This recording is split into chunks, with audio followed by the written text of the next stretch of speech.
Hey everyone, Andres Gamboa here.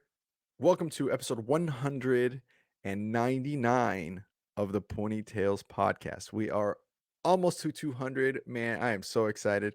Just so you guys know what we're doing for our 200th episode. We are going to pick all our favorite stories from all the ponytails that we've heard throughout 200 episodes, or I guess 199 episodes, and we're gonna to do like a discussion or recap on some of them and talk a little bit about some of the circumstances with the rest of the team on here. So hopefully you guys enjoy that. It's gonna be a lot of fun and just kind of recapping and catching up with all of the different stories that we've heard throughout, the run of the show.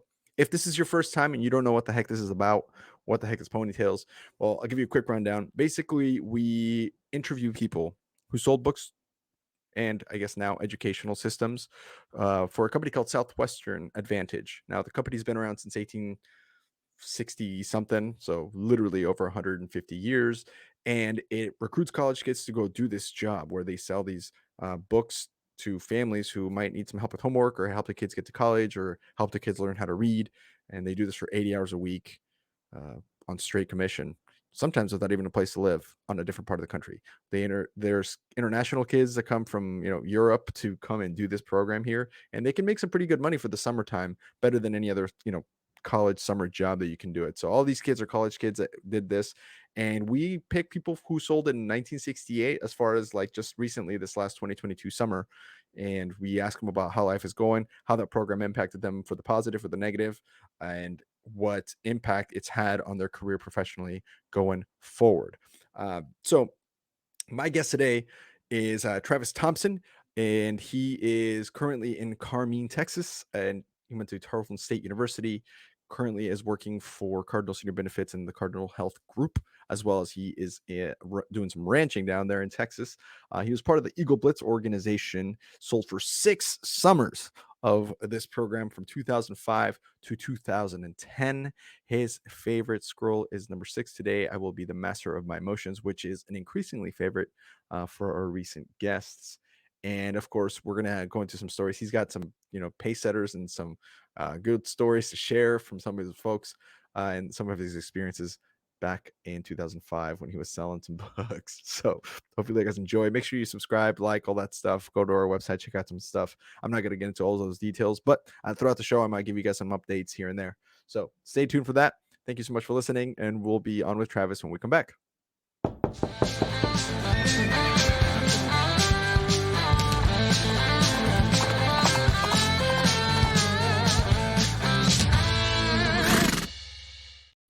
Welcome, sir.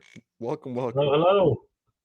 Man, Pedro, Quintin, Nick have all said you have to have Travis Thompson on your show, man.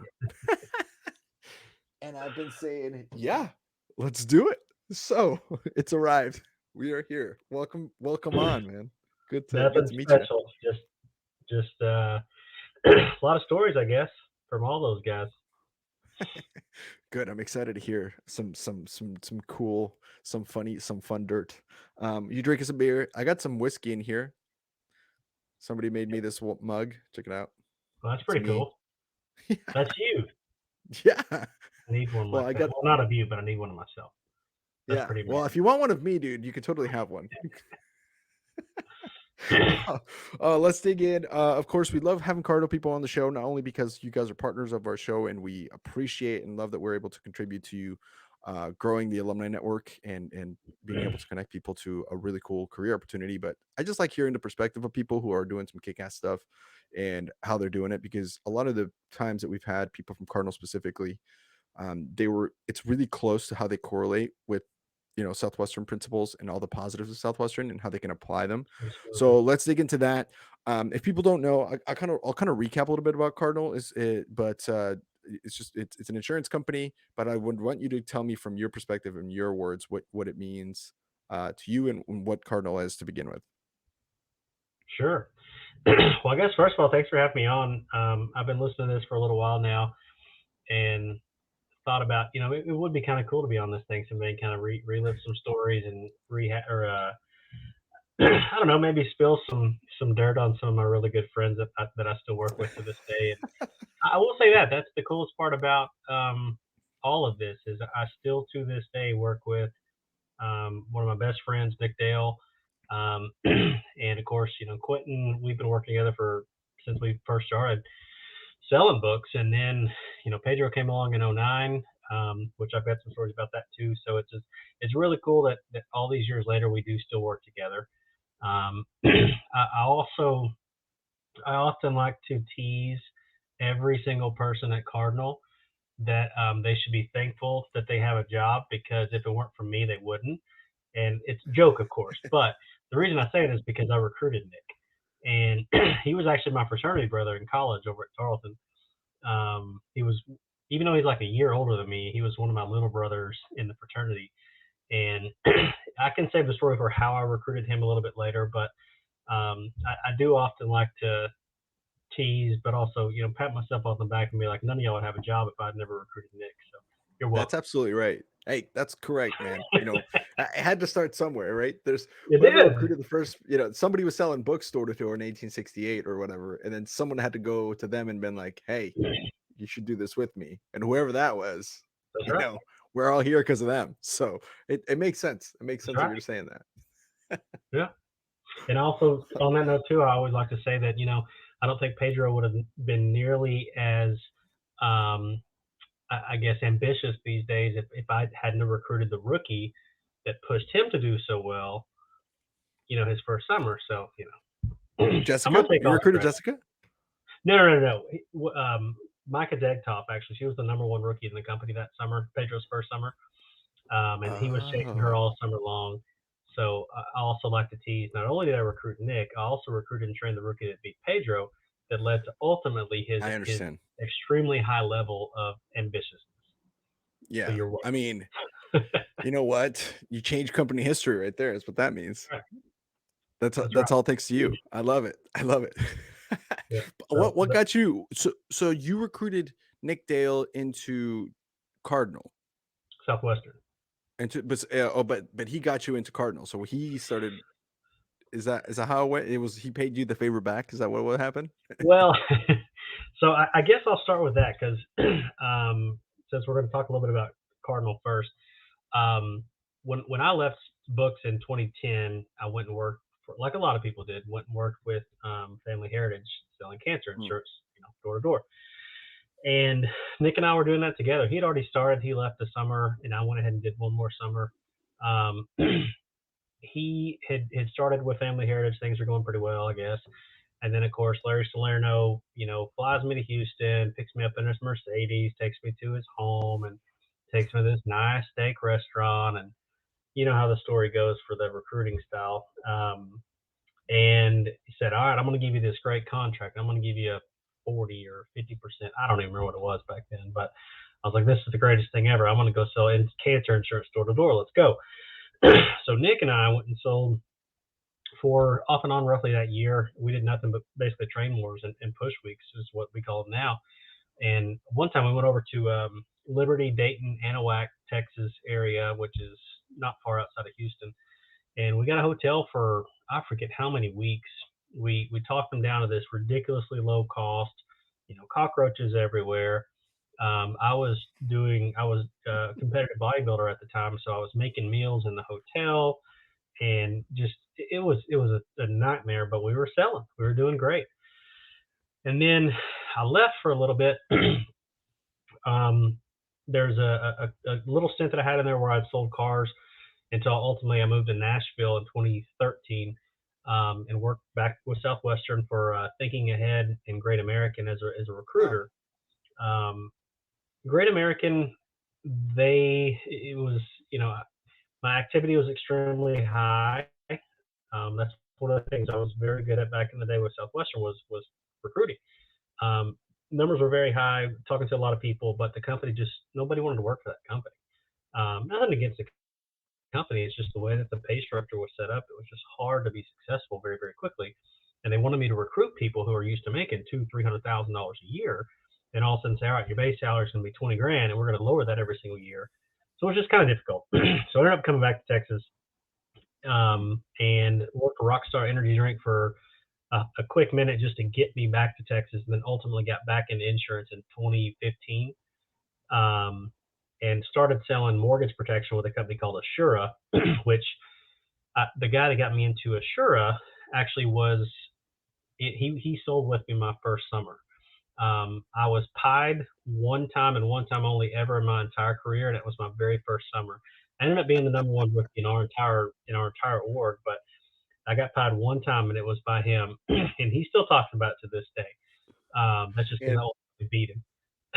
And for people who might not, I love that. For people who might not understand, because we don't have a pie in the eye on the little definitions form. This is a competition you'd get with in someone like with another org or in the same org, but basically you would compete on what sometimes it was units, sometimes it was more sit downs, most demos, more hours worked or whatever. And then whoever won, they would get to like pie the other person in the face at the Sunday meeting at the end of the week. So pie in the eye. So you don't want to lose. You don't want to get pie in the eye. That's bad. No, Like you want to, if you were gonna challenge someone, you better back it up and beat them for pie in the eye. But this is the guy that beat you just the one time you ever lost it. Is what just you're the saying. one time. Yeah, his name was, Good. in case he ever listens to this, his name is Keith Simonin, so I will give him that. But Way no, to go, he Keith.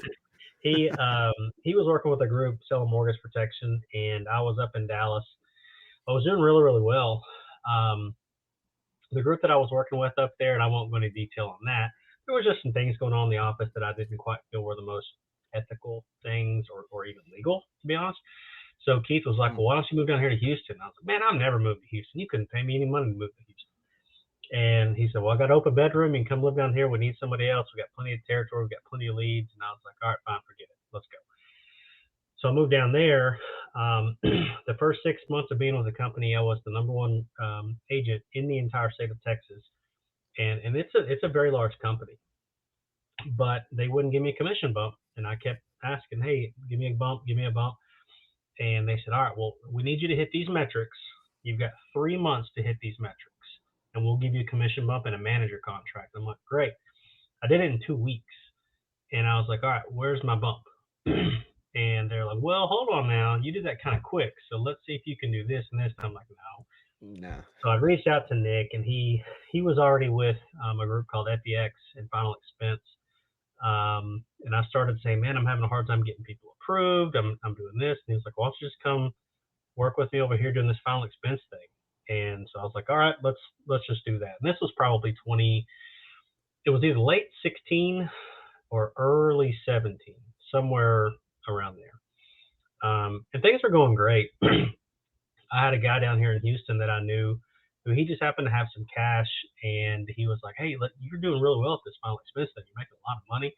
He's like, "You need to build this thing." And I was like, "Well, I am. I'm working with my buddy Nick up in North Texas, and we're trying to work on an agency, et cetera, et cetera." And finally, he's like, "Look, I got cash. I can buy a ton of leads right now." Being young and naive, I was like, "All right, let's do this." And Nick was like, "Travis, what are you doing?" I'm like, "Well, this guy's got money to buy a ton of leads, and whatever." And so not long after that's when Pedro followed him. Right around that time was when I started realizing that my business partner was taking all my money that I was bringing in, and basically lost everything. I mean, literally everything. Cashed out any kind of Ross that I had. Like I was at below ground zero in my early 30s.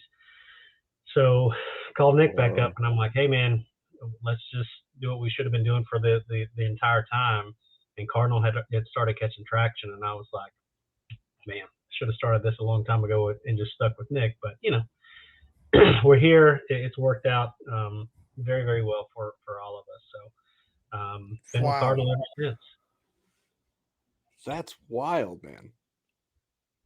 Yeah. Holy shit. Okay, so okay, I got some questions. A couple of things. And we're probably going to discuss this more in Southwestern terms, but let me ask you this in just real world terms. Not that Mhm. Southwestern isn't the real world, but you know what I'm trying to say. Um, is so you had success. You number one rookie in education, which is back when that was still divided, which is really Mhm. impressive.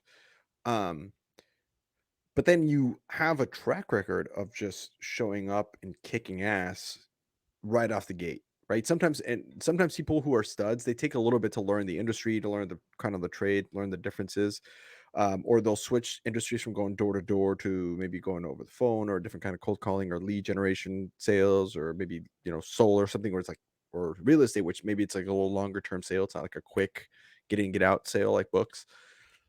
and they struggle making that change, making that shift. Mhm. How, like, in your mind, because you seem to just get there, get off the hot start, get off the gates quick. That's a unique ability for some people. Can you give us some insight, some tips on how maybe someone starting a sales job right now? What's like your mentality? How do you approach it? What's your perspective on how to get off to a hot start when you start something new like that? Absolutely. That and that's I remember thinking back, because I mean, essentially, I've been in direct sales since 2005, and still to this day, since I started selling books. Um, One of the things that I learned a long time ago, because I didn't come from much. I mean, I was raised by a single mom. I mean, I'm very close to my dad, but I just was raised by a single mom on my grandparents' farm. That she moved us to town so I could be closer to school. And I mean, I grew up working for literally everything that we've ever had. And still to this day, that's that's all my mind will process is you have to work for what you have. Because I grew up with people that didn't. I mean, they grew up with everything and they don't have a work ethic. It doesn't exist. And then I have people that grew up with stuff that they have a work ethic that's second to none. So I just told myself, like, I want. I just there's more inside. I don't know what it is, but if I've got someone who's going to lead and do what they can to help me exploit whatever that is inside of me. I'm gonna respect them. I'm gonna follow them. I'm gonna listen. I'm gonna be coachable, and that's which we'll talk about coachability here in a little bit. But once I found that the only thing that I really had more than anything else was work ethic, and once Mm, I figured out, well, they said all you have to do is just do this, and number one was work hard. I was like, well, I can do that. I mean, that's all I've yeah, ever done is work. I was a farm kid. So I applied that to this, so-called business world of sales, and it just started working. Um, and then one of the very first things that he told me, he said, "Do you ever have a job where you felt like you were working next to some?" And I use this in recruiting. You're working next to somebody, they're getting paid the same amount that you are, but you're working circles around them. So have you ever wanted to have a job where you get paid for how much? Um, I mean, basically, do you enjoy have somebody telling you how much your time is worth, or would you rather get paid for what your own work ethic allows for? And so I took that to heart, and I've never let it go. Um, so I don't know, since 2003 or four in college, I don't know what a 9 to 5 is, because I don't want someone to dictate how much they think that my time is worth because I know it's going to be valuable. Just because I have a work ethic that's going to it's going to put me on a different level. And I say that from a very humble standpoint because I came from nothing. I mean, we didn't grow up with food off the table, but compared to a lot of people, a single mom, that's all we had. yeah, So that's a all I knew was tough. just go to work. And if one of the things that one of my mentors a long time ago, Wade Floyd, said, is he said, if you find a system that works, and we still talk about this to this day. Pedro talks about it all the time. You have to be smart enough to be dumb enough to do exactly what you're told to do. And I've never forgot that. So with work ethic and just being smart enough to be dumb enough to do exactly what they're telling me to do, it served me pretty well. Damn, that's good. So essentially, it goes back to work hard, study hard, be coachable. Yeah, In a lot of ways, because in the study hard part sounds like it's also key because you're working hard, but there is a way to work hard without working smart, which sometimes people burn out that way. But yeah, it sounds like you were like you were working hard, but at the same time you're going, all right, what do I need to learn? And using your mentors or your coaches to really not waste time, right? Because you could work hard in Southwestern and go work the hours and knock on all the doors, but if you're not, studying how to do a better approach, at some point, all those hours ain't gonna really help if you're not getting good at the actual craft of connecting and talking to a human being. You know what I'm saying? And so absolutely. it sounds like you also were able to figure out like the right way to ask questions so you could get better and so that your work could go way longer or way further than just workhorse mentality. But it Absolutely. starts with the ethic, with the work ethic.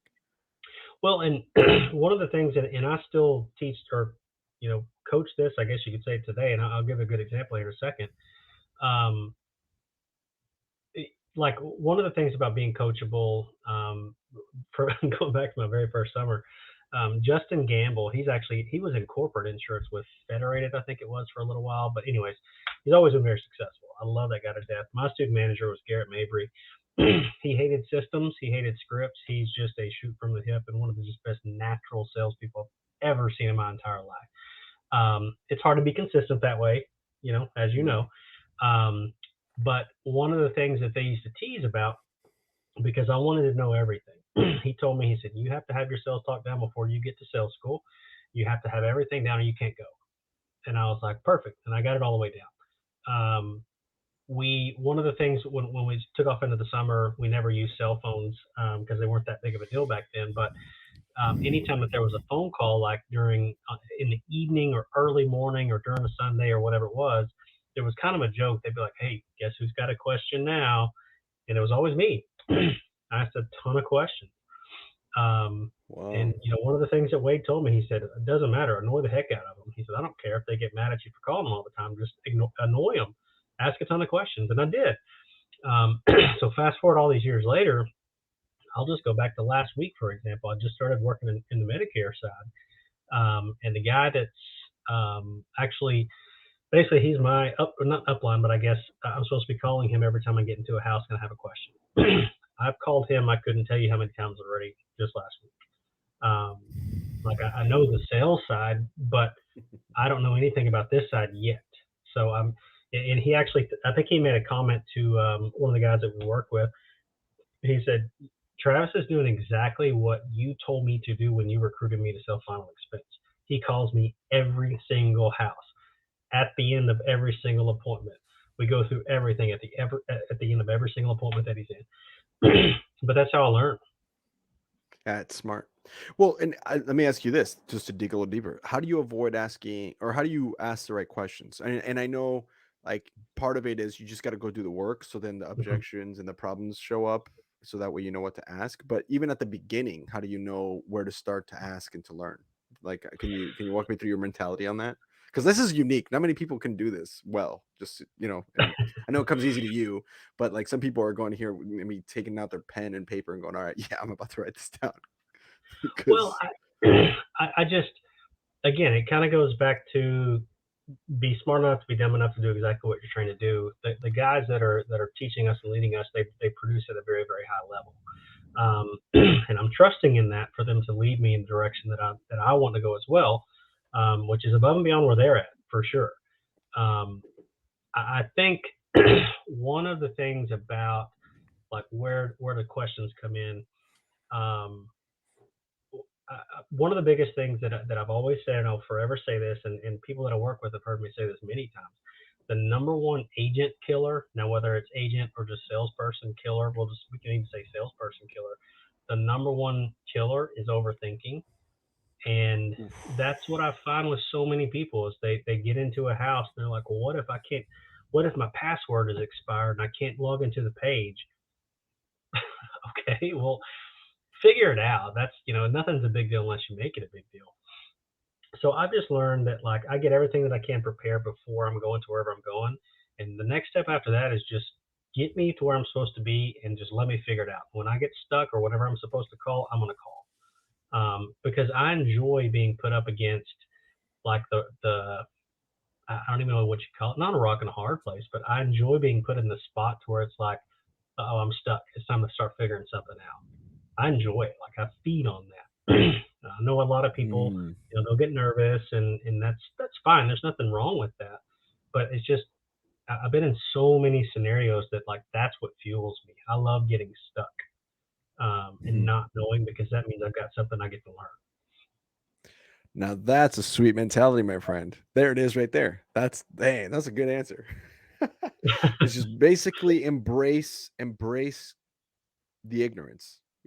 And I don't Yeah. mean ignorance in a bad way, but it's like if you start a new job, like if you're just starting to sell books or you're just starting to sell insurance, you're starting to sell real estate, you're starting to sell solar, like embrace the fact that you don't know shit, right? So that Yeah. that way that curiosity that comes out of being grateful for that ignorance Hmm. can really help you drive and learn the questions and the answers to those questions to so that it levels at the playing field. Because on the other hand, if you knew everything there was to know about the industry and you still had the work ethic, you're gonna kick some ass, man.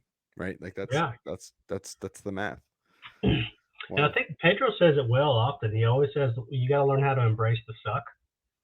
And Yeah. I mean, that's I, I embrace it. It's I don't know. Again, it's not. I think it's something that maybe just kind of acquired over time. But that is my comfort zone. It's my comfort zone is being uncomfortable. Hell yeah. Hey guys, hope you're enjoying the episode so far. I know I am. I wanted to give a quick shout out to the people that make this show possible, the people that bring this show to you.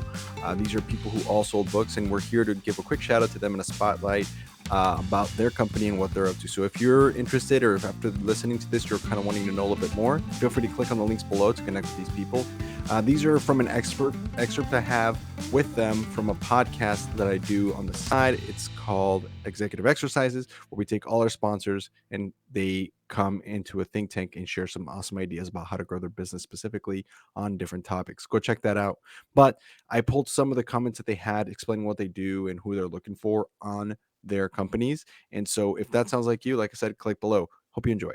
So yeah. And so money wise, and it just seemed like it was going to be the leads, which I wanted to go back to that because you mentioned this. And that's another thing that maybe Southwestern people don't understand is leads. That's kind of like you're saying, basically, imagine you show up to a town to sell books. You send a postcard out to every single family that has kids in school or young children, asking them if they struggle with any of the following subjects, yes or no. Would you be interested in hearing about a product that might help you with all those subjects, yes or no, name and address, and then you just waited at your HQ for like a couple of weeks, and then you got in the mail like 700 people returning that postcard saying, "Come to my house. Here's where I live." Hi, are you the mom of the house? Yes, and we've heard of you. Great. Yeah. Is this your handwriting, let's Miss Betty? Yeah, that's my handwriting. yeah. You got a few minutes?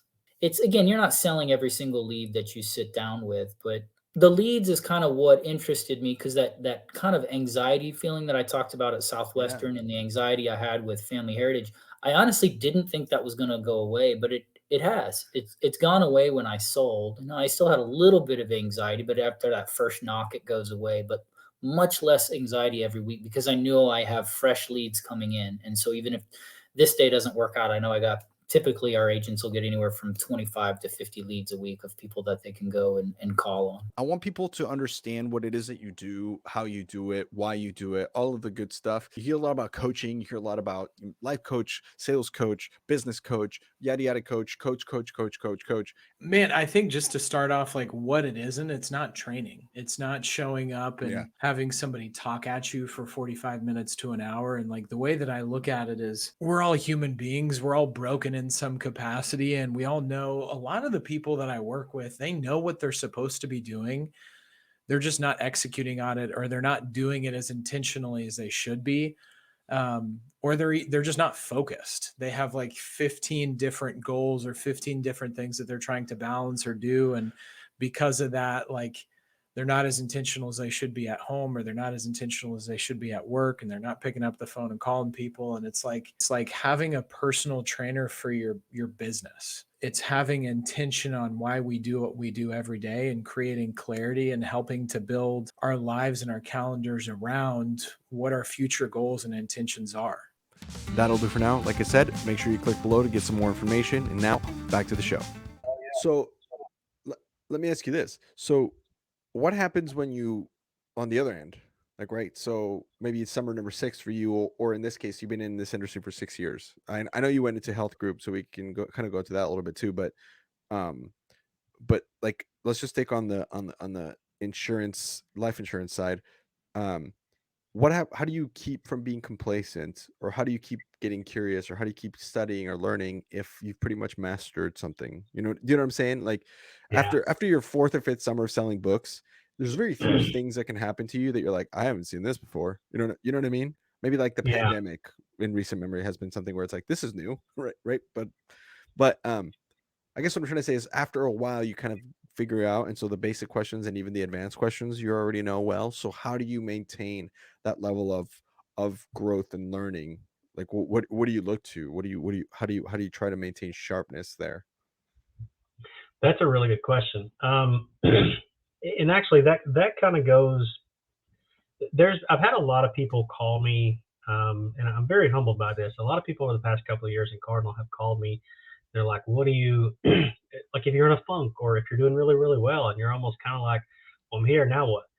Um, I think that's where a lot of excitement can come from, and just having longevity in your career. Um, one of the parts that I had at one of our last meetings, I titled it "Longevity and the Inconvenience of Success." What I found is just the harder you work, and not without not again, there is a fine line. You can burn yourself out because I've done it.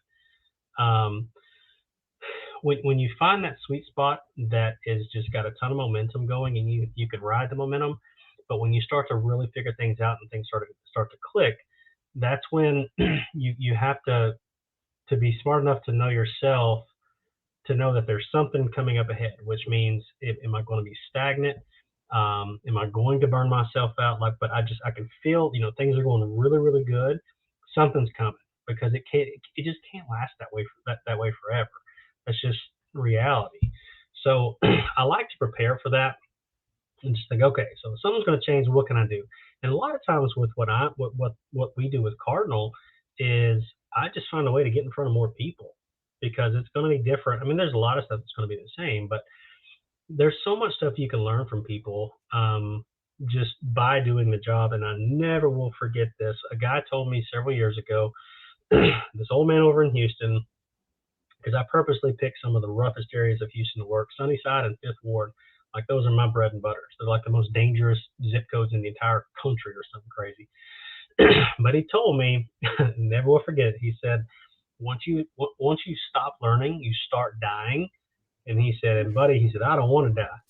And I was like, all right, I love that. Like, that sounds like something that, Spencer or Mort would say, or something like that. But he said, once Yeah. you stop learning, you start dying, and I don't want to die anytime soon.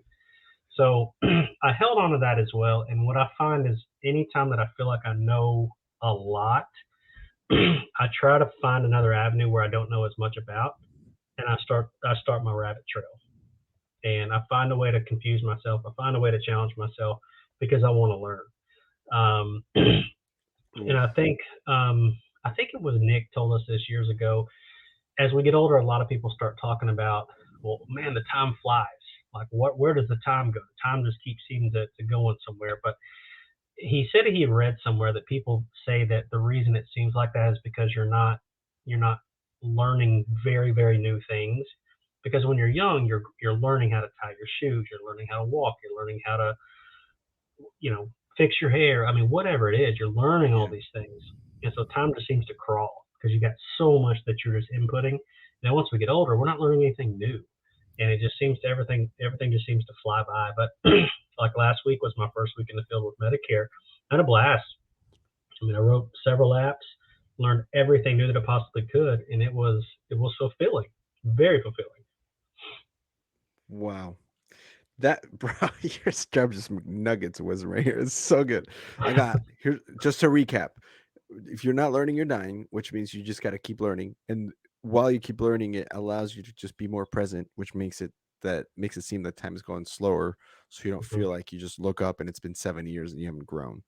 Yes, It reminds me a little bit of Will Metscher was on the show. I don't know if you know Will. He kind of sold. I know the name. Yeah.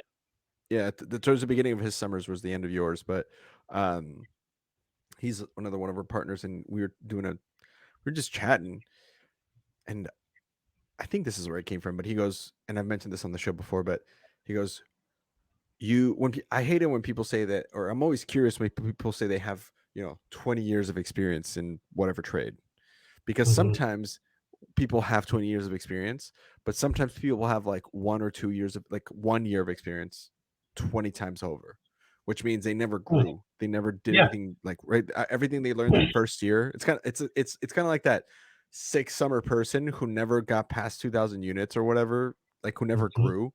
And that's because they just kept doing their first summer over and over, or first or second summer over and over, and they never like learned or trained or put themselves in an uncomfortable position to learn how to like close better, or their second approach, or do their intro better, or that's right. So what you're speaking to is, you, for example, you've been doing Cardinal for 6 years, so like right 17 20, late 7 or early 17 or late 16, so about 6 or 7 years. And it sounds to me like you have actually 7 years of experience. You don't have 1 year of experience 7 times over, right? And that's such a key thing to keep in mind, right? We're doing this podcasting thing. Do I have 3 years of experience of podcasting, or do I have 1 year podcasting 3 times over? And just asking yourself Good that about your question. craft Yeah. is, I feel like, kind of what you're saying. It's like you'll learn really quick, because it's kind of like that adage, right? You embrace the suck, because before you can be good, you got to be bad, and before you get bad, you got to suck. So Yeah. once you get past the suck, and you're maybe somewhere between bad and okay at the job, you start really realizing, oh, there's a ton about this I don't know. And when you get to that point, you start realizing, oh, I need to like get better at all this other shit, because now I know what I don't know. Like when you first start, you don't know anything, and then Yeah. you learn what you don't know. You know what I mean? And it's like if you keep pushing past that and embracing the things that scare you, right? So that's really cool. Well, and I mean, again, some of us are just wired differently, and that's okay. There's nothing wrong with that, because I've known plenty of people who are, I mean, completely introverted, or I don't know, maybe just not even people are their thing, but just whatever they're doing, the field that they're in, they perform or operate on a different level, because there's, I don't know, they want more for themselves, their family, or even their customers. Because see, that's another thing too, that I love about what we do, is because if we're not operating at our best with what we do, we're being very selfish, because we are in a service industry. Whenever I'm recruiting people or talking to people about what we do now, I'm not in a sales job. I don't do sales anymore. I'm in a service industry. And if I'm not operating at my prime peak level at every single appointment that I'm with, we always talk about love the one you're with. Nothing else matters. If I'm not operating at my best, I'm not giving them my best. And there's been so many scenarios where I've cheated them. And what I mean by that is there's been scenarios where it could have been a replacement situation that I could have put them in such a better position than they already were with their insurance. And while a lot of people think that that's not a big deal, when it's a matter of, someone passes away with $0, and then someone can pass away with $20,000, Yeah, and just all these other little variables. But I've big had deal. times where I wasn't giving it my dead level best, and I cheated them because I didn't perform it well enough for them to understand that, like, what they're doing makes a lot more sense to let me help them, if that makes sense. Yeah. Um, Oh, again, I don't yes. operate on a sales job anymore. It's all a service job, just because once you can figure out a way that just you serve others, and I think this goes for many industries too, but a lot of people that I've talked to in other sales jobs, and I can go back to that when I was selling cars for a minute. I was one of our top producers there, but my deals made no money. I was too big of a consumer advocate. But that's how I operate, because I just, without being cliche, if we go back to the old Zig Ziglar, you can have everything you want in life if you help enough other people get what they want first. I've lived by that for a long time. In fact, that was my very first Facebook headline back when Facebook first started years ago. That was the very first thing that I ever wrote on Facebook. But I live by it, and I just know that. And again, this sounds super cliche, super cheesy, but it's just the honest to goodness truth how I operate. If you just focus on putting other people's needs first before yours, it'll be fine. It's going to work out in your Uh, damn it, dude. That was so good. favor. Well, guys, this has been episode 199. Thank you for listening. Oh man, so good, bro. So good. Let's change gears really quick. Let's take a quick pause. I'll do some announcements if you need to go run and do if tennis stuff, and then we'll be back in about a minute, if that's cool or something like that. Yeah, I got to give a quick announcement. not a Cool, problem. cool. So see you in a second. Okay. Man, we're having a blast. Thank you guys for listening in. I hope you guys are enjoying the conversation with Travis. So good. So good. Um, Wanted to give you guys a quick shout out and a quick recap on some stuff that's happening here on the show. If you haven't yet signed up or looked into this, go to Bizzler. Come to Bizzler, everybody. We're doing a big trip over to Jamaica, Montego Bay. The Hilton recently renovated high-end resort. So we're talking about like GRG levels of stuff. Pretty nice hotel to be staying in. We're doing an alumni reunion out there. I will be releasing a list of people who've already signed up here coming up. I can't confirm though that we have a couple people that are coming. Kayla Curtis, Naomi Kaufman, Avery Housley. So of course, people from our team, Alex Haar, and then Lee McCroskey is the most recent person to have signed up to come out to Bisler. We're going to be having people from all of the different companies that also partner with us there to go and represent, as well as just alumni that you've heard on the show. So if you want to come and mingle, hang out, have a great time at a really nice beachy front resort in the Hilton on October 15th through the 19th, feel free to come. I'm not going to commit you to signing up, Travis, but how good does that sound, man? October 15th through the 19th, Jamaica alumni reunion, Bisler. I mean, come on now. It's like kind of amazing. Isn't it? I mean, it's That like sounds amazing. it's starting to get cold enough that you start missing summer at that point of the year. You know what I'm saying? And you're like, and then oh wait, Jamaica. So come check it out, everybody. Yeah. There's a link below if you want to sign up. And hopefully we will see you there. My gosh, man. So this has been a blast so far. Thank you so much for sharing your wisdom. And I'm learning a ton here. Let me switch gears into, and because we've been kind of hopping back and forth between Southwestern and Cardinal anyway, so let's just keep going that way.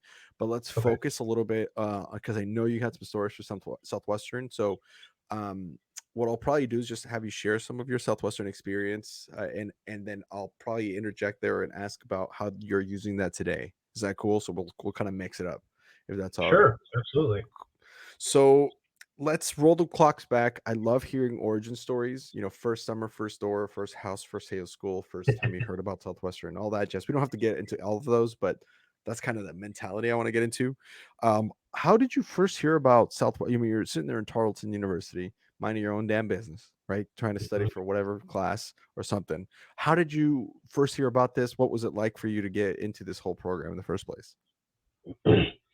Man, I one of my fraternity brothers, because I originally went to college, I wanted to be a vet, and you know, growing up on a farm, we were ostrich farmers, and my very first job was at a. Wait, I'm so sorry to just derail this right away. Ostrich farmers? I've never heard of that before. Yeah, we raised ostriches. It was Can it you was give pretty me awesome. like the top 3 fun facts about ostriches that people don't know? I need.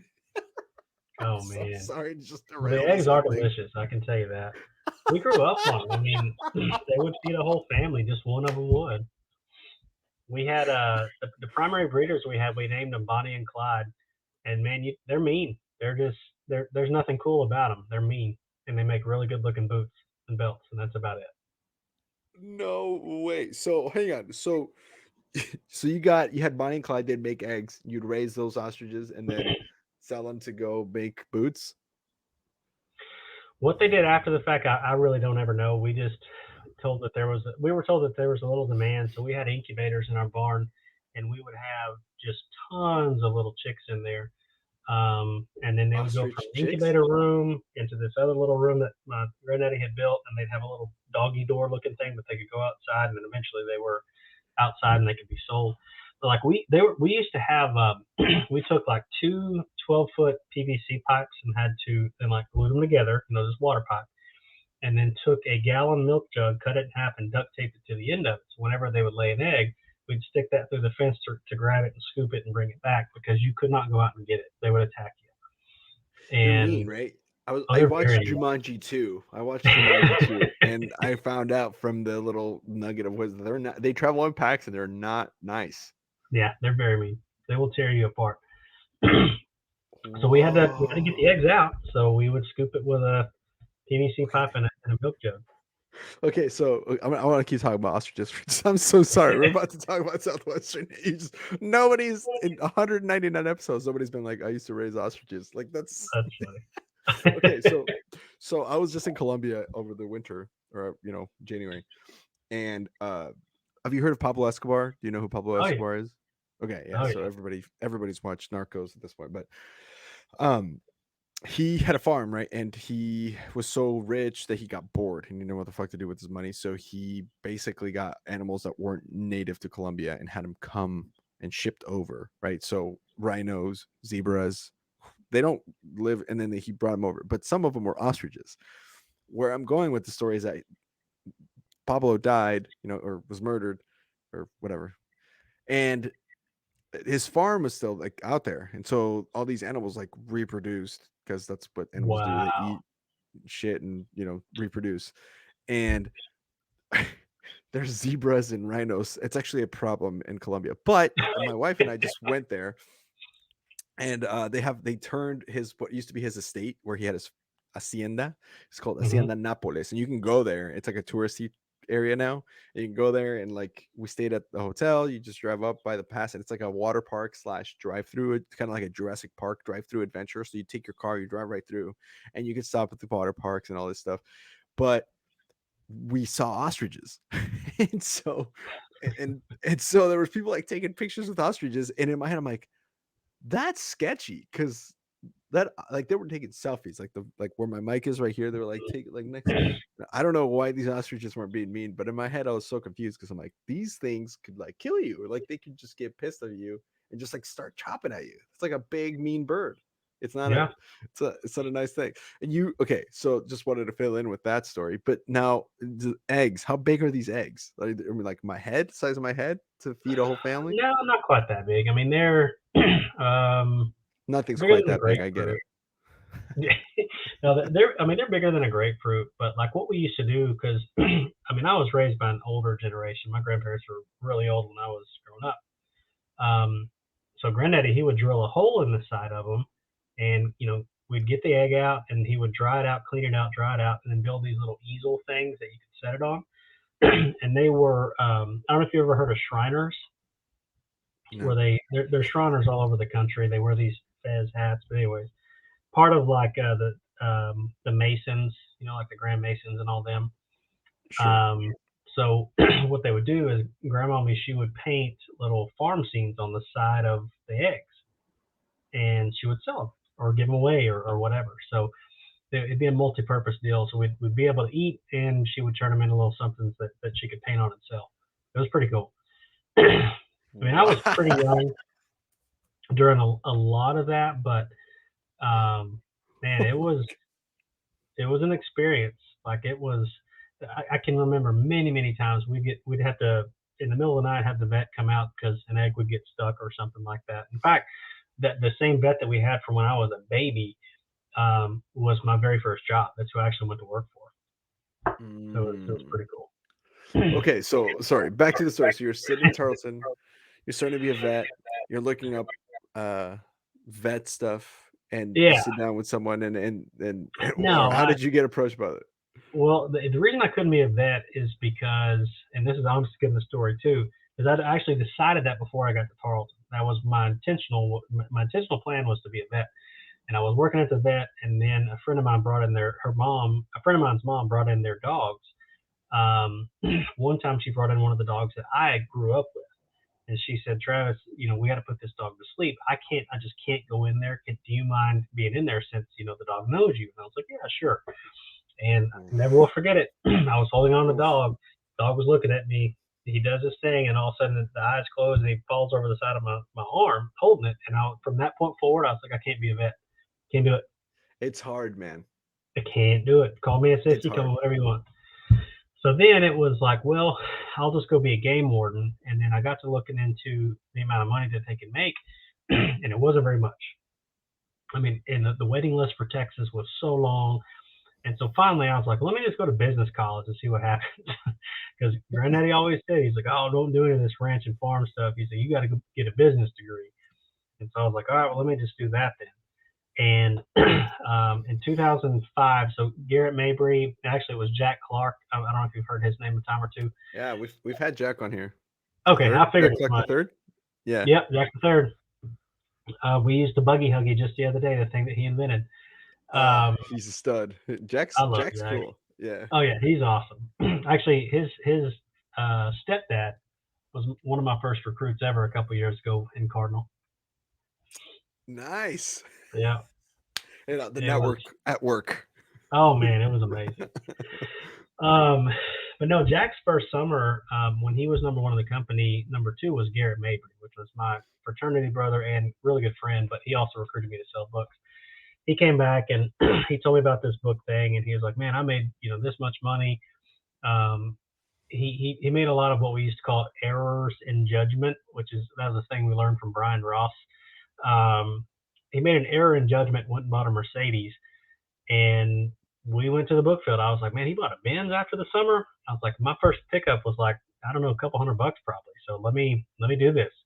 And I went and sold.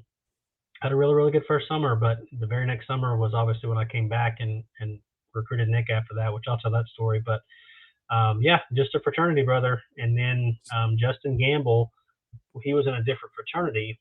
He was the one that recruited Garrett. So a lot of fraternity stuff that went on there at Tarleton. And so you're sitting there during your first interview, and they're like, "Tell me about a time you've done something hard." And you're like, "Dude, have you tried to get an ostrich to lay an egg?" And you're like, "They're like, all right, you're in." Like, so Man, you go ahead.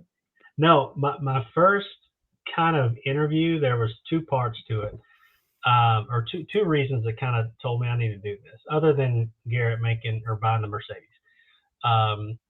Love him to death still to this day, and I owe a lot of where I am today to him. But Wade Floyd, he was the DSM at that time, and I just remember thinking, this guy is successful. Like, he's such a nerd. And I was like, all right, if this guy can do this and be successful, I know that I've got no problem. So This that guy was never first. worked with ostriches, and he did Never. this? Yeah, he can do any of that crap. And the other thing was, and I don't even know if she knows this, but there's a girl, we actually have the same birthday. Her name is Caitlin Warren. She's a stud athlete at Tarleton. She sold one summer.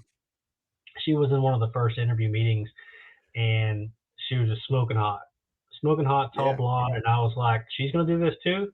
I'm in. Let's go. I'm in. Yeah, dude, in. it'll get you. It sounds, listen, and for people listening who might be like, "Oh my gosh, you're an 18-year-old child." Like, Yes. you know what I'm saying? You're an You know 18-year-old nothing. hormonal kid. You know nothing about life, and some pretty girl comes in and tells you you can become, you can go make all this money, and I did this, and I can teach you. Yeah, you're gonna pay attention. I'm sorry. Might sound weird to some people. In 2023, you got to be careful when you say this kind of stuff. Oh, But yeah. honestly, No, no judgment. Like, it's I get it. You're sitting there in 2005. You're 18. You come from a farm. You're used to seeing ostriches laying eggs, and this cute girl comes and says, "Hey, I'm gonna do this. You want to come?" She's gonna convince you to go. Yeah, this is how it works. I'm sorry. And honestly, it probably works the same way for any other person who finds, if there's someone at the info session who's sharp and attractive for some reason, and not even maybe physically. Sometimes you could be, for me, I was sitting at my info session, and it wasn't just that the people who were presenting all seemed to be pretty. They all like carried themselves in a way that I'm like, what the? Yeah. They have something that I don't have, Yes. that I want, and it's sharp and it's attractive. And that's okay. It's totally okay to want to be part of something because of that. And so Yeah. I get what you're saying, man. Like, one, if this guy could do it, I could do it. And two, pretty people or attractive people, for whatever physical or mental attractiveness people do this, I want to be like that. I'm in. Let's go. I get it. I get you. Yep. Hey guys, hope you're enjoying the episode so far. I know I am. I wanted to give a quick shout out to the people that make this show possible, the people that bring this show to you. These are people who all sold books, and we're here to give a quick shout out to them in a spotlight about their company and what they're up to. So if you're interested, or if after listening to this you're kind of wanting to know a little bit more, feel free to click on the links below to connect with these people. These are from an excerpt I have with them from a podcast that I do on the side. It's called Executive Exercises, where we take all our sponsors and they come into a think tank and share some awesome ideas about how to grow their business, specifically on different topics. Go check that out.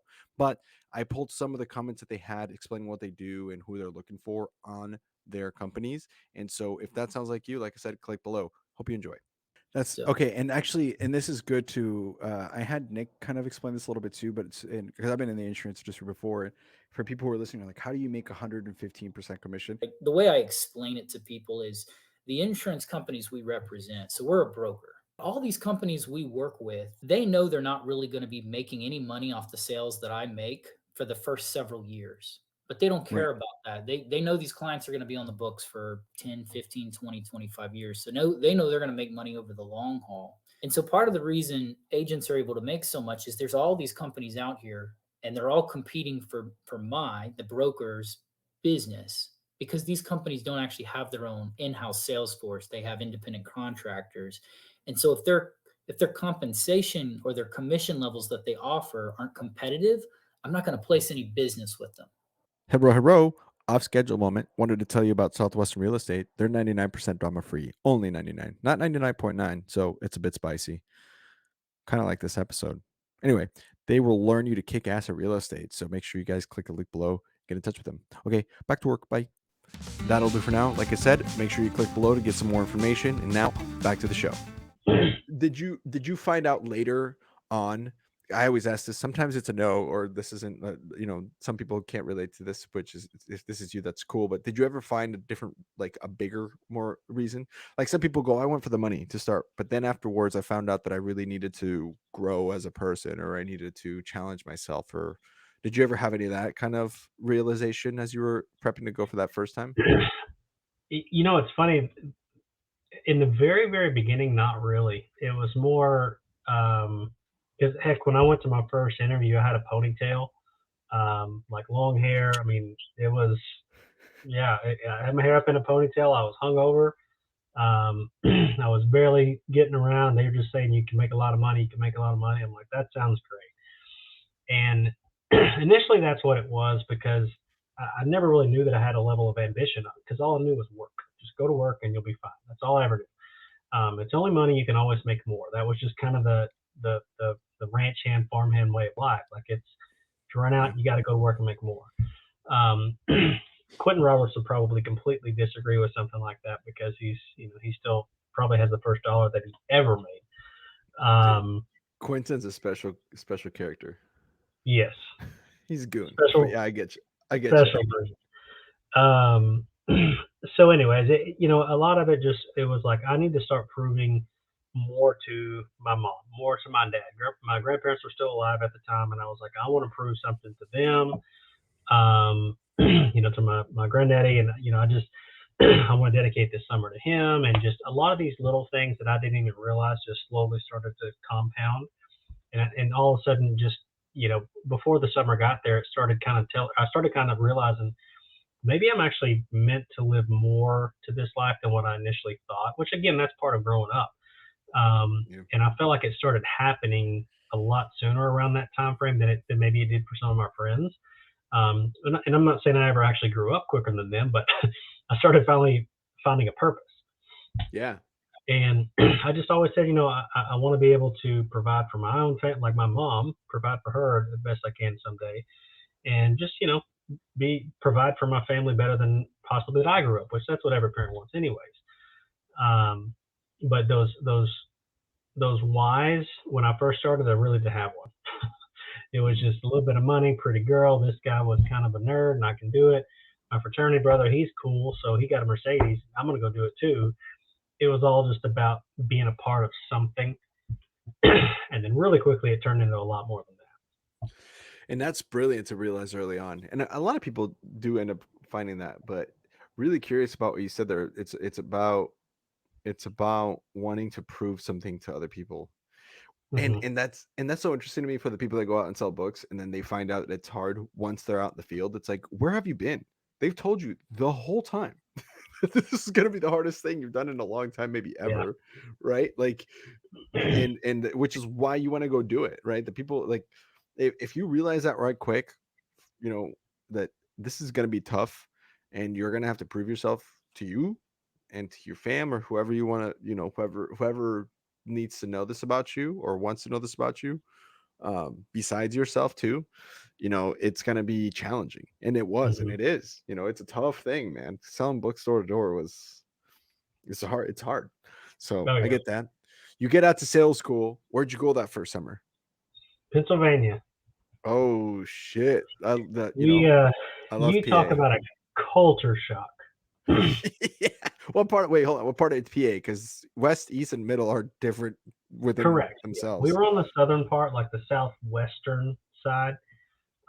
It was called Dunbar. Southwestern. Oh yeah. Dunbar, very, very backwoods, very poor. Dude. A lot Amish. of old steel workers. There was a lot of Amish out there too. Oh yeah. We didn't have a place to live the first 3 weeks of the summer. And I Nice. think, I owe a lot of my mindset to my student manager, because he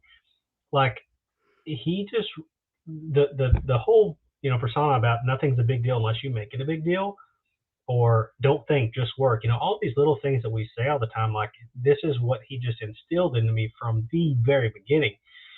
And we didn't have a place to live. We still knocked on doors, but he was like, okay, this is part of the deal.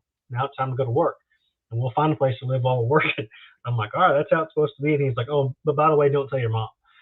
Tell her we got a place to stay. And I'm like, okay, cool, fair enough. So we stayed at this place that a group called Teens for Christ had put us up at. It was an abandoned YMCA. It had been abandoned since the 80s. There was a little bit of running water down in the boiler room, like down these long old stairs.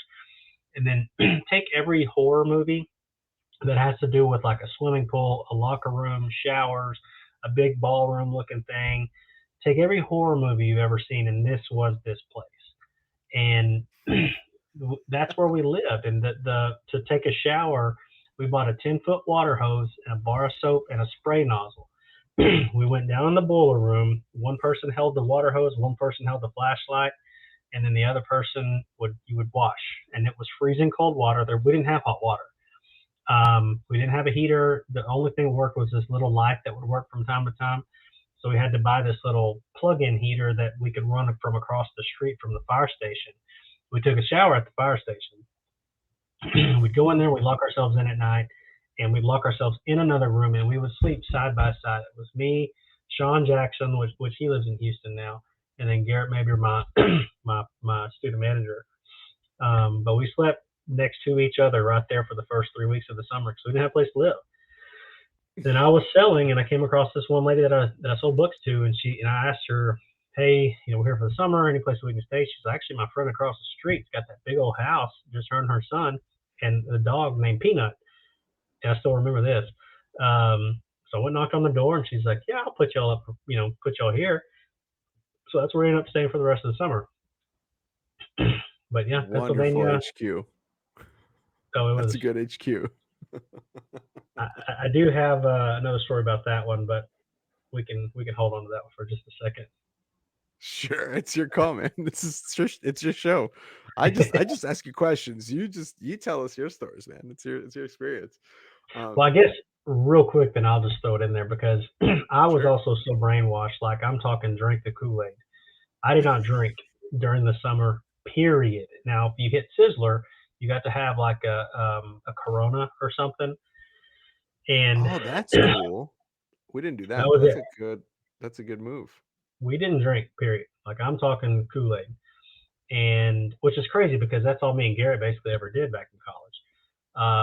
And then one night towards the end of the summer, a few of us, after Saturday, it was after a Saturday getting close to delivery week, we went to a local bar, and I'd had a fake ID, and we had a few drinks, and we came back home. Next morning, I couldn't find my student manager anywhere. And I'm like, what the hell? I was like, where's Garrett? He was upstairs in bed with the host mom. No. So, yeah. And I was like, well, could have been a good summer. They were cuddling. For all we know. They were cuddling. Yeah, he was reading her the books. He was reading the books. Bedtime stories. Yeah. We'll have Garrett on here to confirm that later on. Oh yeah. If he's still around. That's a good HQ story. I can't believe that wasn't a ponytail. But honestly, book goggles are real, Oh, they are real. Very real. And it's vicious. It's not good. It's not good. Way worse than any kind of beer goggle that I've ever had. I can tell you that. Oh my gosh. It is so true. I've had beer goggles, and I'm like, wow, this is crazy. And then when you have both, but again, I didn't drink in the summer. I mean, it was the Kool-Aid all the time, but towards the latter part of my career, you throw back a couple. And by the way, if you're listening, if you're first year, do not drink. Go get your 30 demos and keep listening to some good advanced sales that can come out of this. But if you're your sixth summer, you're 24 years old, and it's like, September after all the first year's gone home, crack a couple. It's not a big deal. No, my first 3 or 4 summers, I mean, I could probably count on one hand the times that I actually did drink. Yeah. And I mean, but I did well. I just, I never got off schedule. I just did what I was coached to do, and Fair enough. I love it. I love that. That's awesome. My third summer, I was way off schedule. So, and I drank. So it's my first summer. It was great. Never once was I off schedule. By my third summer, oh man, had a lot of fun. That's dope, man. I love that. So Pennsylvania, we're chilling there. Now, did you have a summer where you had like a strong start, slow finish, strong start? Like, how did that first summer go for you? Because I mean, I know you ended up being number one, right? But like, what was that path? Some people just got off to a hard start and just nobody ever caught them. Some people just came out of nowhere and then ended up being number one. I mean, I guess so. Like in my org, and just to clarify, I wasn't number one in the company. It was just number one in our org. But we had a we had a strong org. I mean, I was definitely a top first year. I think top 20 something. I'd have to go back and look, but because 2005 was Leslie Saunier was the number one first year. Yeah, we've had her on the show. She's awesome. Yeah, I love Leslie. Makes sense why she was number one. She kicks ass. Yeah, she's a studette for sure. But no, I don't. I guess that's kind of one thing that I guess you could say kind of a blessing that I've always been given is I didn't really struggle just because I give it 100% from the very beginning. Now, I didn't get my butt kicked, but like my whole first summer, never had a 0 day type of thing. I didn't have a 0 day until probably the latter part of my career. But I mean, I was very Sammy Southwestern for sure. But I just got off to a strong start, and I do owe a lot of it to my student manager because he was number 2 the year before, and I knew he was going to be pacing to try to beat Jack that year. And so I was like, I'm just going to try, because he told me, he's like, just if you want to do well, just try to chase me. And I'm like, all right, let me do that. So that's what I did, and that's just kind of what he instilled in me is just try to chase. Because he's going to produce at a higher level. We just knew it was going to happen. So I was like, well, if I can even do a fraction of what he's going to do, I know I'm going to do pretty well. And that's what Wade Floyd told me too. He said, just chase Garrett the whole summer. I'm like, then that's what I'll do. But yeah, so I guess I was very fortunate. It never really was an actual slow start. But the hardest part was being consistent.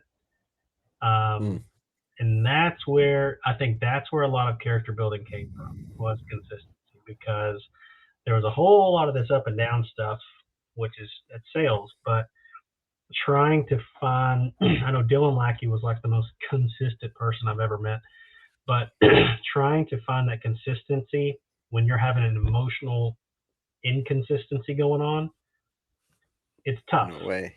And character building like nobody's business. So how did you find, I mean, at what point in your career, maybe we can just start opening up into the rest of your career. At what point in your summers, or what summer was it for you where you were finally like, hey, I figured out how to be consistent? Like, what changed? I owe a lot of that. It really wasn't so much my first summer because I didn't quite figure that out.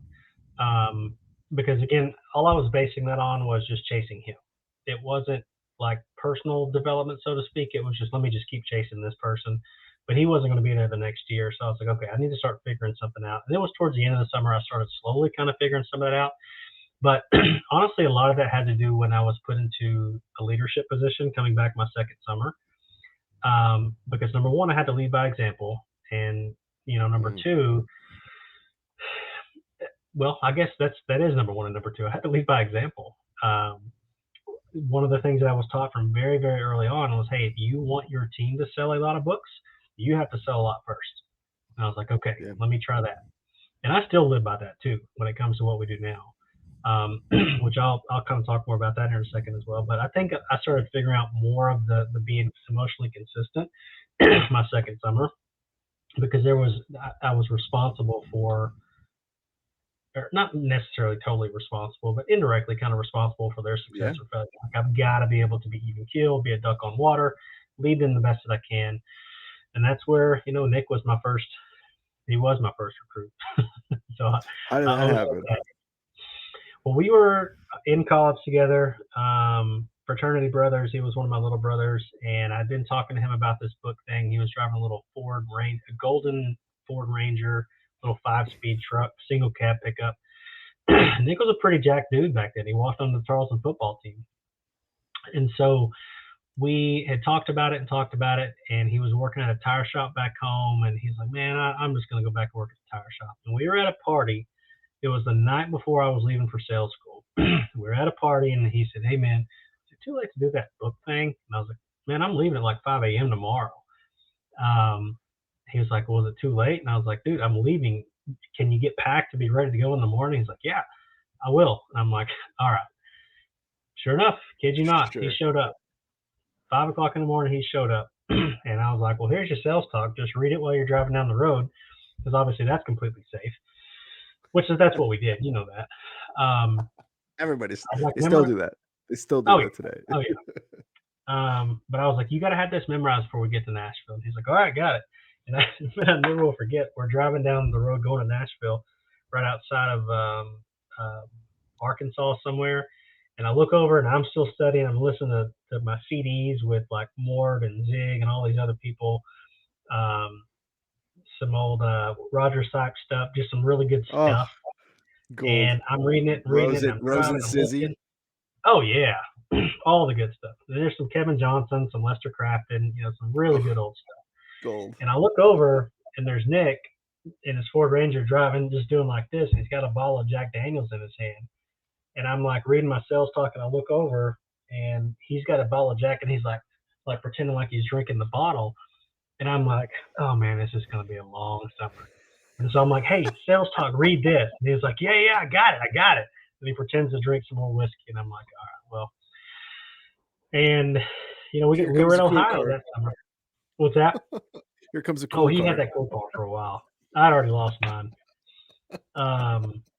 We sold in Ohio that summer, and the host family we ended up staying with, I still talk to them to this day. They were an older couple back then. They're very old now. We actually met them at a church.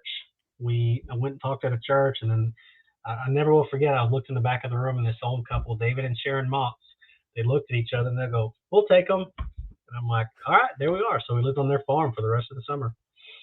Oh man.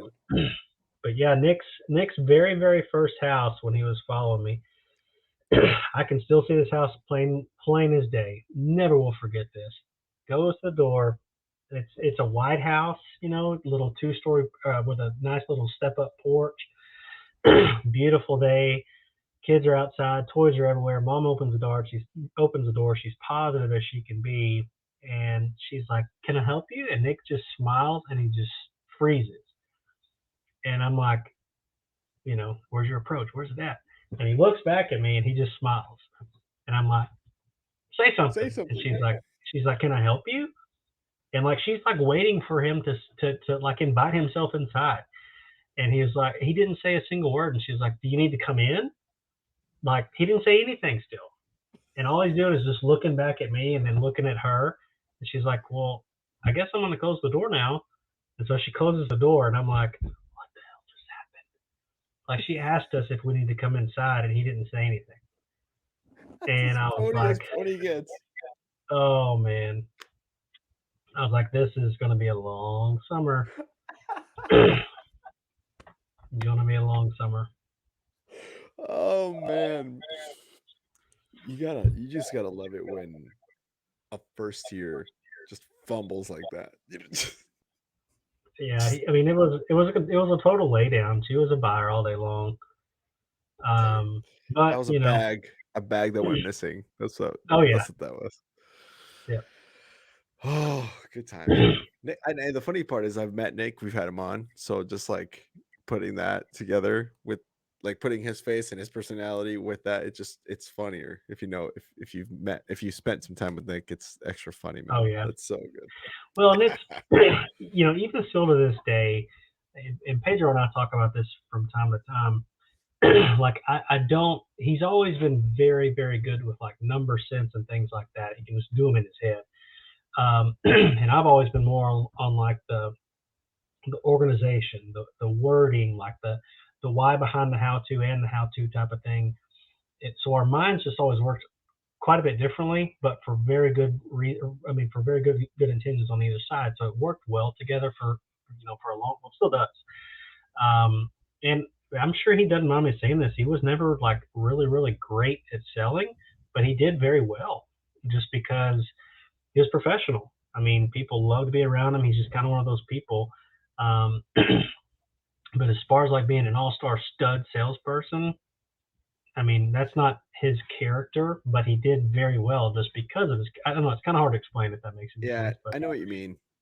I know what you mean. um, It's just some people that are just like that, where it's just like you're just so likable that people can't say no to you. yeah, Versus like the sharp, not that he's not sharp, but like the intense Dave Rose, or yeah, like just this is what we do. I'm in, plugged in. You oh know that yeah, kind of person where it's just like yeah, you would be like, I'm gonna kick their ass, and you would sell like 200 units that day, and they had 350, and you're like, what? yeah, Like, why in the world? I know what you mean. Yeah, I yeah. get you. I get you. Hey guys, hope you're enjoying the episode so far. I know I am. I wanted to give a quick shout out to the people that make this show possible, the people that bring this show to you.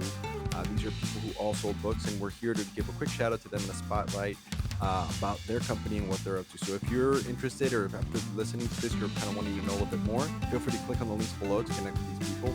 These are from an excerpt I have with them from a podcast that I do on the side. It's called Executive Exercises, where we take all our sponsors and they come into a think tank and share some awesome ideas about how to grow their business, specifically on different topics. Go check that out.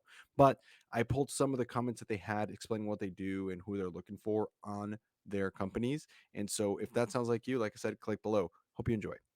On a note from I'm trying to think, like if I was looking into this, and for people who are listening who might be like, hey, this actually, I want to learn more about this. What's the barrier to entry? Like maybe I'm sitting here and I'm like, man, that sounds cool, but I don't know shit about insurance. Like why would I want to go talk to people? Yeah, the barriers to entry, I think, are really pretty low. Everybody would probably have a different opinion, but in terms to just be able to get out the door and go sell, you've got to get a license.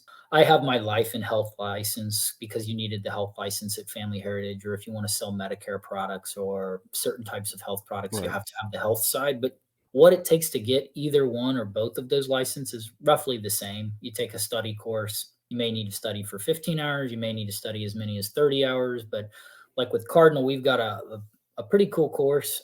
From studying to getting your license can be as quick as like 7 to 10 days if you really 15 to 20 if you're moving at a medium pace. And beyond that, if it takes you longer than that, you're just not really all that motivated to start because it's not a difficult process. Yo, let's get off schedule one last time. Go watch a movie, or maybe you should figure out how to work at EnLight.Energy.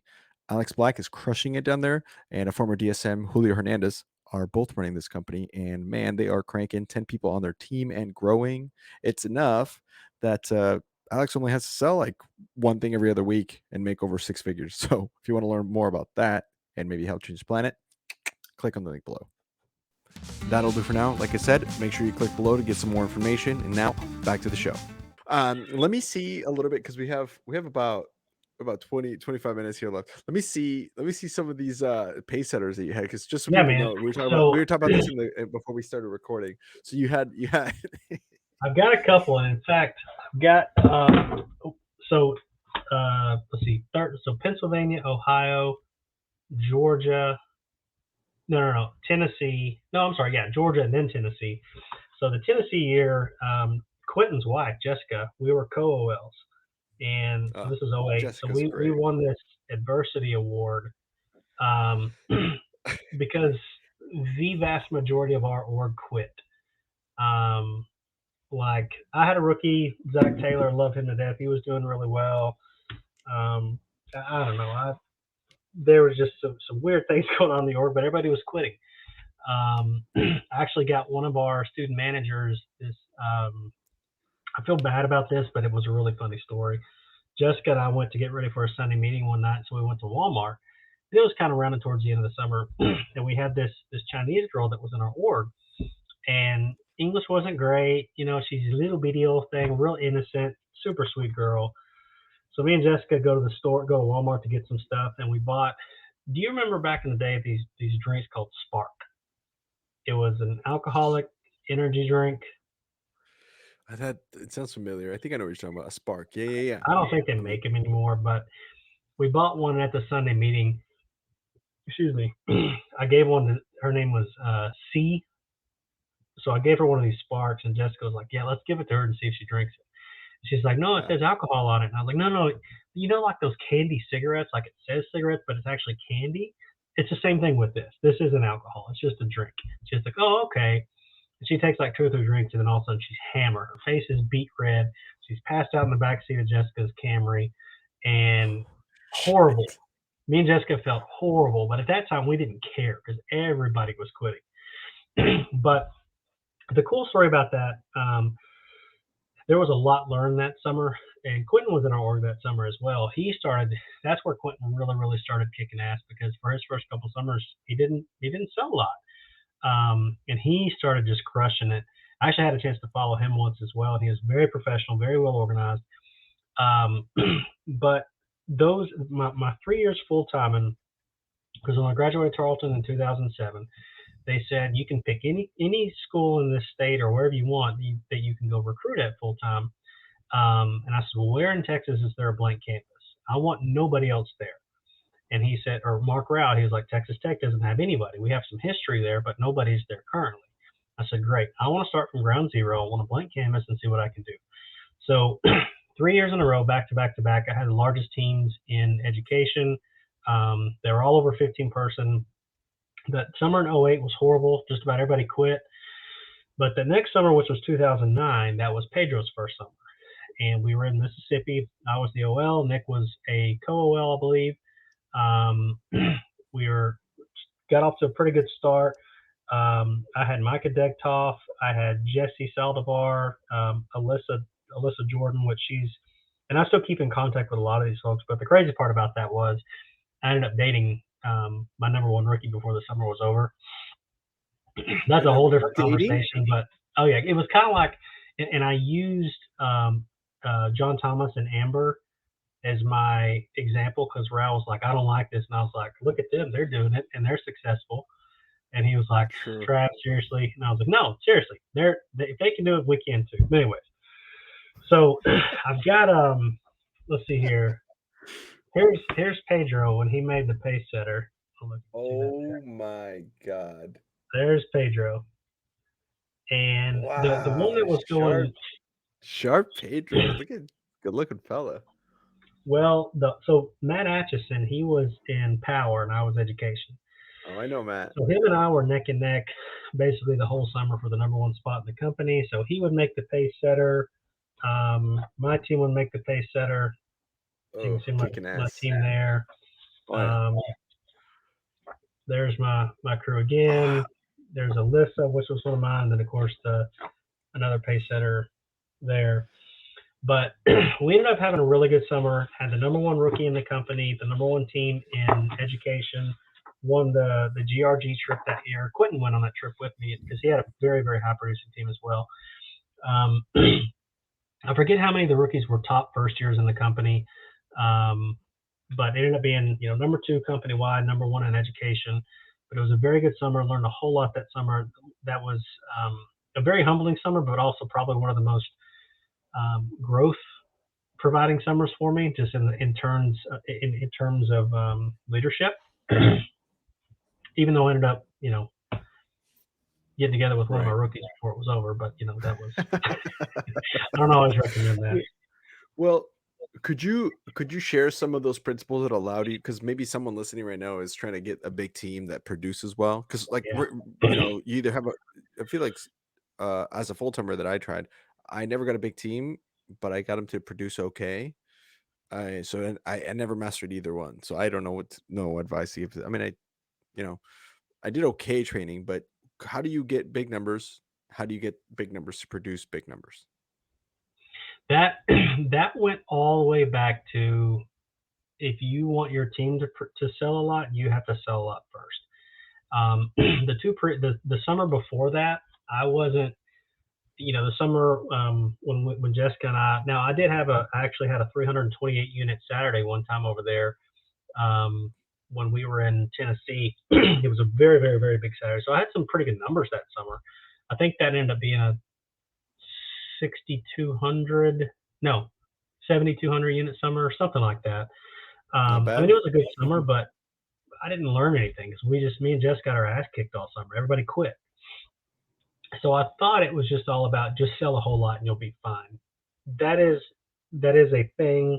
Yes, you do need to sell a lot, but the other part is too, you can't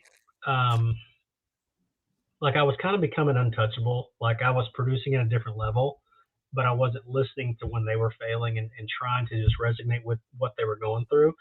So what I learned through that is just a lot about listening to other people. And it sounds so elementary, but that's one of the biggest things that I learned. I wasn't listening to anybody. Like they were struggling and telling me what they were struggling with, and I was like, man, that sucks. You should probably go work harder. That was my coaching style because that's how I was trained. My student manager was a horrible coach. It was just, oh well, that does suck. You should probably work harder, and that's just how I led. But that next summer that I came out, the one in Mississippi, I decided I can't do that anymore because I work way too hard to recruit these people. So like all the great recruiter GRSs that were in New Orleans, like I won the suite every single year because the work stats were there. So that was one of the things that Raul always told me. He was like, you have to outwork everybody. I was like, well, I'm going to do that then. And then he said, you got to sell a lot of books if you want them to sell a lot of books. But the one part that I was missing was I didn't listen to any of these people. It was just like, hey, I'm Travis. You need to just do what I do and you'll be fine. Horrible way to lead. And I know that's why they quit. I just know it in my mind that that's why they quit. So the next summer I made it a point to just be a really, really, really good listener. And sure enough, I feel like I owe a lot of just listening. I don't even think it was anything that I said. It was just listening to them. And that was it. The coaching stuff, honestly, it was stolen goods. It's what I learned from Mark Rao. It's what I learned from Wade Floyd. What I learned from Ryan Ross. It was just stuff that they had taught me to if you hear this, you should probably coach on this. If it's emotional, you should coach on this. And it was stolen goods. And it's we always talk about it's not what you know, it's what you remember to use. And I was just remembering to use a lot of stuff that I was coached on. And it paid off very well. And of course, the very next summer after that, I was just so mentally checked out. Even though I had a big team, I was just like, I need to get a big boy job. So it was a long summer in Florida that next summer, but Rough. yeah. Rough, bro. Wow, man. This is so good. This is so good. I mean, anybody listening, I mean, that's good application to not just Southwestern. I mean, if you're trying to build a big team in any industry that produces well, can you imagine? You say rudimentary listening. It's not rudimentary. Most people don't know how to do that well. Most people just want to hear themselves talk, and just before you listening is you actually intake what the person freaking says. You take time to reflect and then you talk. You know what I mean? Like it's like yeah. Well, I think if you're in sales, that it's gonna serve you well on both sides of it. I mean, because that's where a lot of good salespeople do is they're just really, really good, not listeners, they're good active listeners. And a lot of times people will tell you the questions that you need to ask if you're actively listening to them. And so many times there's not even been anything that I've said. It's just doing something that not many people want to do because it's not in our human nature to be good listeners. It's let me hear myself talk. And that goes back to what I said from the very beginning. I just wanted to put myself secondary to everything and just listen to what they're saying. And then it served well from the I guess the leadership and management standpoint, but as well as the sales side. And I think those two things go hand in hand. You know what? You just made me think of something. So here's what's gonna happen. We're gonna do some rapid fire questions really quick, and then we'll go into some ponytails because we're pushing the time here. But here's the deal. Okay. You just gave me an idea, and I need to have you back on the show for this because every once in a while we try to have like special edition episodes where it's like couples that met on the book field, right? And like we had Quintin and Jessica on here, right? We'll have like siblings, maybe we're trying to get like siblings that like all sold together or like at some point, parents and kids because that's been a long enough time where it's like the parents sold and then the kids sold. Like we had Pat Roach and his daughter have both sold. Oh yeah. Todd McWhorter and his daughter sold, right? Yeah. And then we want to have host families that were host families after they sold, so they sold, and then there were host families that are in like. But you just made me think of something. I want to have you and Atchison on at the same time and talk about like because one of the things that probably hasn't been mentioned that is probably a driving force is there's probably an element too of like there's no way I'm going to let that guy kick my ass or that person kick my ass. And that drives you as well to be better and to learn also. Like, you talk about your Rose and Zizzy, right? They were trying to break the record together. You talk Yep. about Brown and Dustin Hillis, right? They had that summer. They were both trying to break the summer together. But then there was like Pedro. When Pedro was kicking ass, there was also, this is after you left, but Pedro and John Stewart were trying to outdo each other in recruiting. Yep. And having those two sides of it and just hearing it from your perspectives and how the competition led you and your different philosophies, because I'm sure you guys probably went about things differently and both probably have some really cool things. So I want to invite you. Would you be open to that? To having an episode absolutely. with you and Atch? Yeah, 'Cause I've we need to actually have got Atch from, back into from it. that. In fact, me, him, Quintin, Yanar Severe from Estonia, we were all on that great recruiters getaway in Panama with Dan. Those were really cool time. That was like one of the greatest trips I've ever been on. And I'm not talking Panama City Beach, Florida. I'm talking about Panama. Panama. Yeah, I get it. And awesome. Dude, yeah. So I have no, to that'd get be you awesome. back on with Atch just to like do like a special edition like recruiting 101, 201, 301 and masterclass, right? About like, and it doesn't have to be specific about recruiting, but it could just be more like about the idea of how to lead, how to manage, how to grow, how to connect with people to help them become the best versions of themselves, because that's something that you both did, right? I mean, for you to produce a team that had so many people in it and that each person did so well, that's Pedro is really good at that too, right? That's a skill that it's a skill that's built on multiple skills working at the same time, right? It's like juggling while being on a unicycle while like on a tightrope, right? There's several skills that go into that, and just throwing them all into one and then getting them to work together is it probably deserves an episode on its own, right? That to do that. So we're gonna have you back on that. Is that cool? That'd be awesome. Yeah, that would be excuse me, that'd be awesome. I'm gonna get I'll call Atch and be like, let's do this. Sorry, but what were you saying?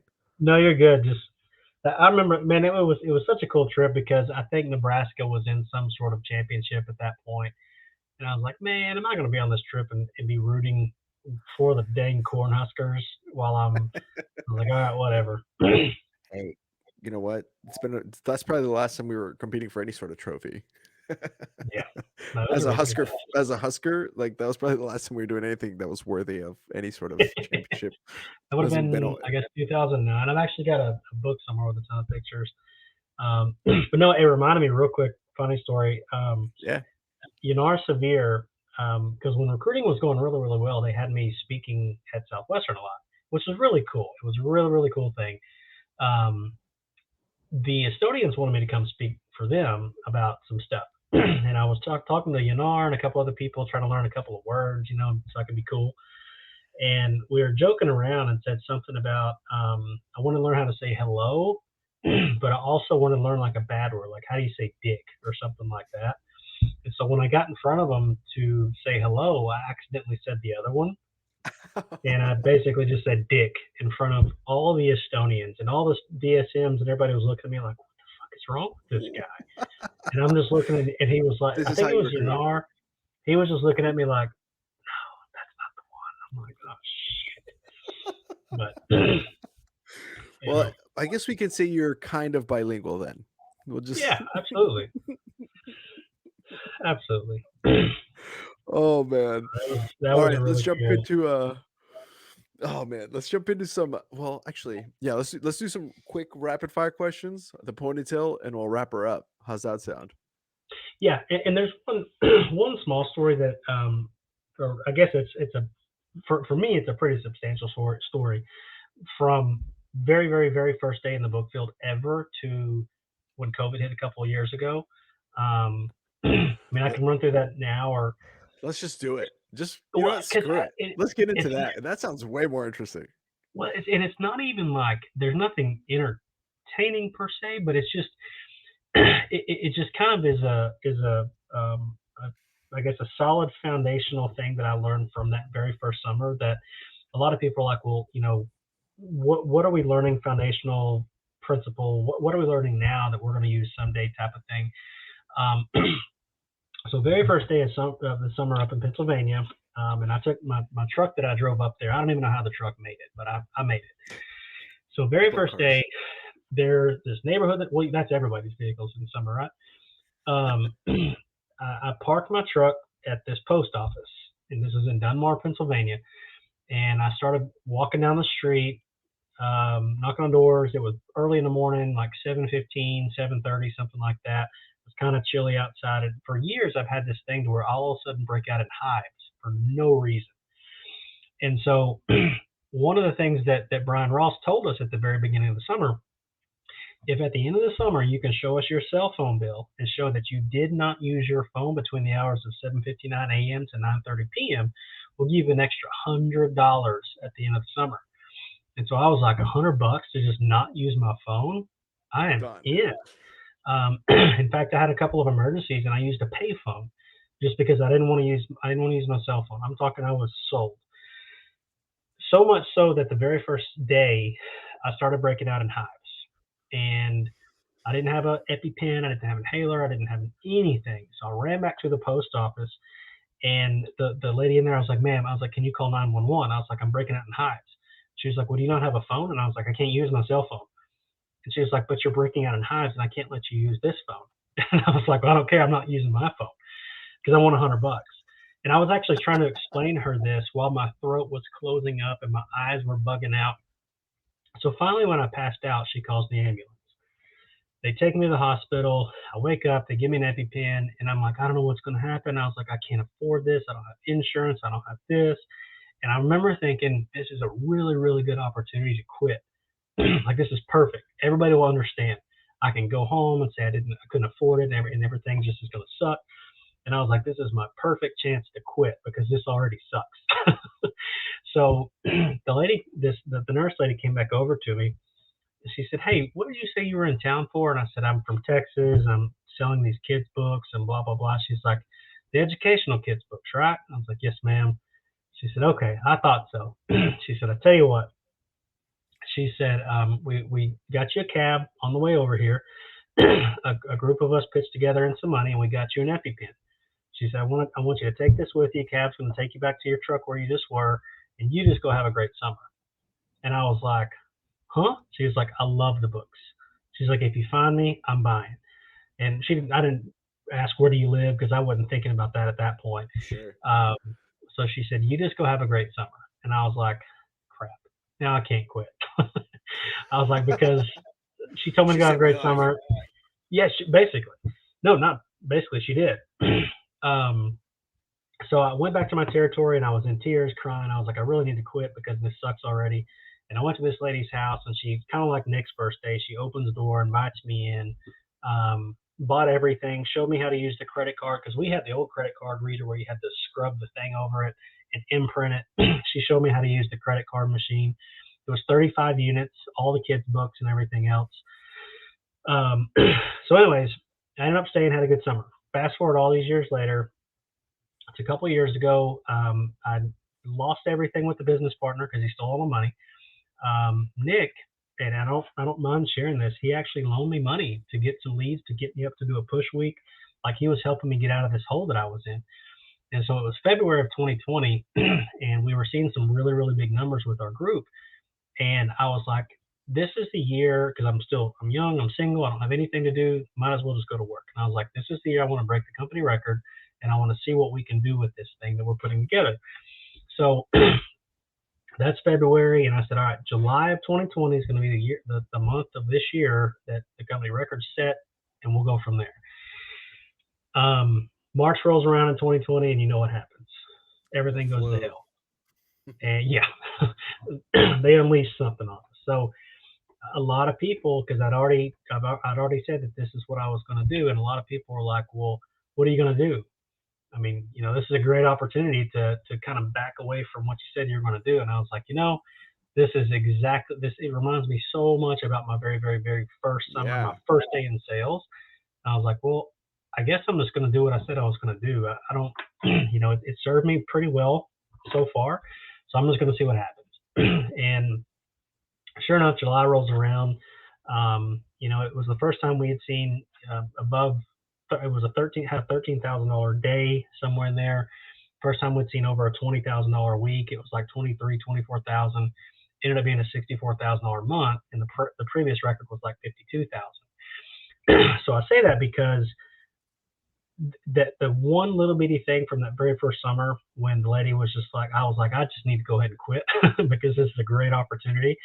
And she was like, you can't. Go have a great summer. Have a great summer. We took care of your bills for you. I just remember that, and I remembered I would not be in this fortunate position that I am today if it weren't for that back then. So let me just try it again and see what happens.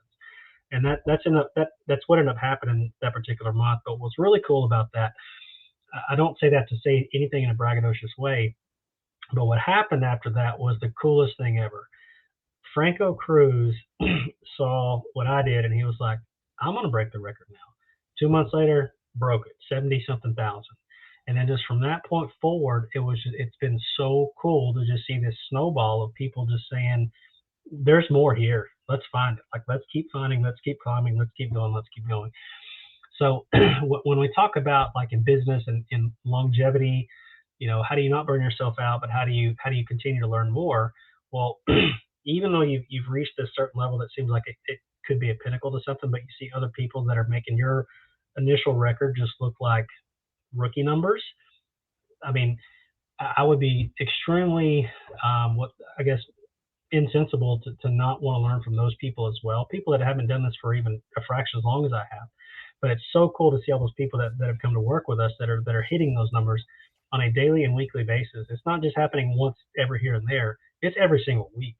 And it's so cool to see that because it's just, I feel like a lot of those people that are reaching those levels, they're trying to rediscover something in themselves that they didn't even know existed.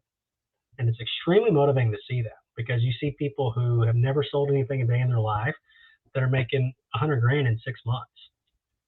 And it's just really cool to see those kind of things. And I'm just thankful for the people that I work with because, we get to see those ponytails quite often. It's pretty cool. Wow, dude. What your life would have been if that lady didn't say anything. Yeah. And can you imagine like someone didn't sell, because this is real meta. Some book kid could have quit that summer. Instead, he went and knocked on that lady's door, or she, right? Went and knocked on that lady's door. And then that book person sold those books to that lady who then loved them, who then bumped into you and then changed your life. Yeah. I think about that still to this day. And all it takes is just, and it was just a knock on the door. So for anybody listening who's like, oh, I should probably go knock on the damn door. You're exactly you don't right. know. She might, like, you never know whose life down the line it can change. But just having the courage to do what you said you were going to do. And I think that's been we're gonna close it here, but this is the theme of this episode is a lesson on having the courage to do the things that you said you were going to do that were scary to you. Because that right there, my friend, I mean, everything in your life changed where you are now. I mean, wow, that's, man, thank you so much for sharing that.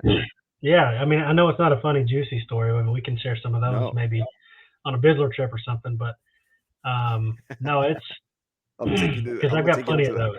I'll take you up on that. So here's what we're gonna do. We're gonna wrap this one up. We're gonna do this. We're gonna have Matt Atchison with you on here to do like that like leadership one, and then I kind of want to have you, Nick, Quintin, and Pedro, all from Cardinal, since y'all are working together, and just like shooting the shit, talking about old times. I feel like that'll be really fun too.